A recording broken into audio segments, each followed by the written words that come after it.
Rekonstruksi jadi momen perdana keluarga David Ozora langsung tampang Mario Dendi, Shane dan Age. Yang sudah berjalan dengan adil, dengan baik, dengan objektif, sehingga pada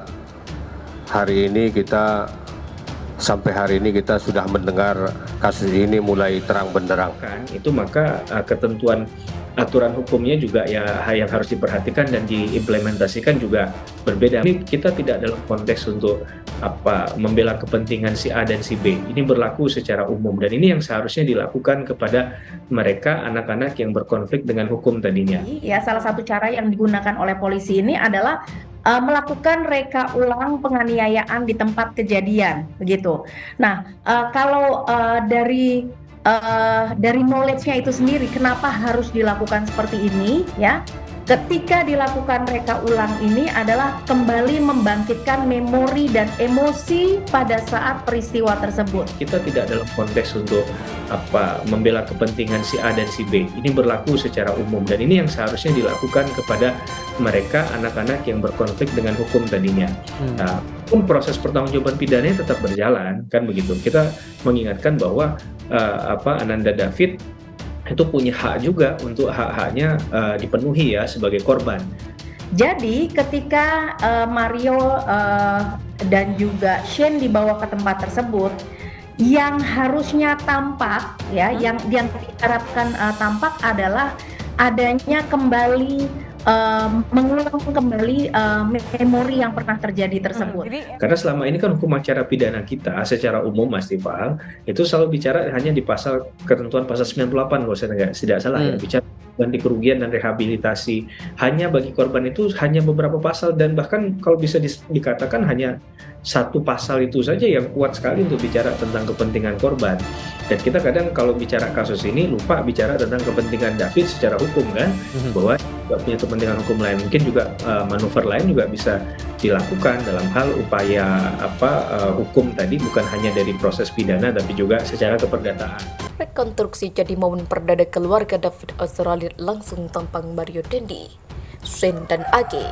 Keluarga David Ozora tak lama lagi bakal melihat secara langsung sosok Mario Dendi, Shane Lucas dan Age, sebab Polda Metro Jaya akan menggelar rekonstruksi kasus penganiayaan. Adapun rekonstruksi rencananya digelar pada Jumat 10 Maret. Untuk lokasinya sampai saat ini masih belum diputuskan. Saya insya Allah hadir, ujar paman David Ozora Rustam Mahatala kepada Voi Kamis 10 Maret.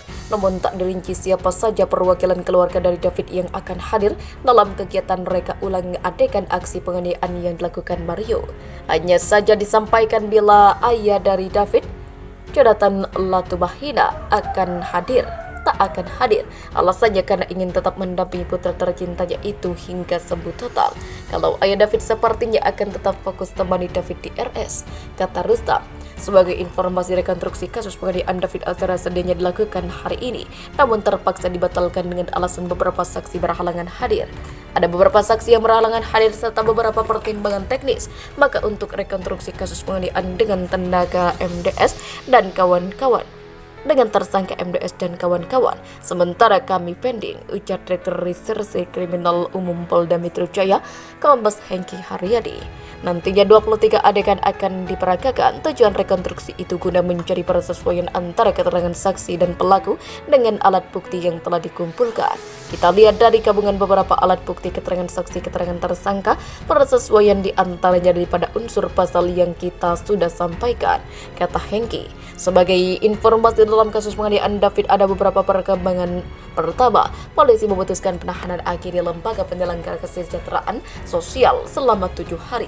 Kemudian Age dipersangkakan dengan pasal 76C contoh pasal 80 Undang-Undang Perlindungan Anak dan atau 355 ayat 1 contoh 56 subsider 353 ayat 1 KUHP subsider 351 ayat 2 KUHP.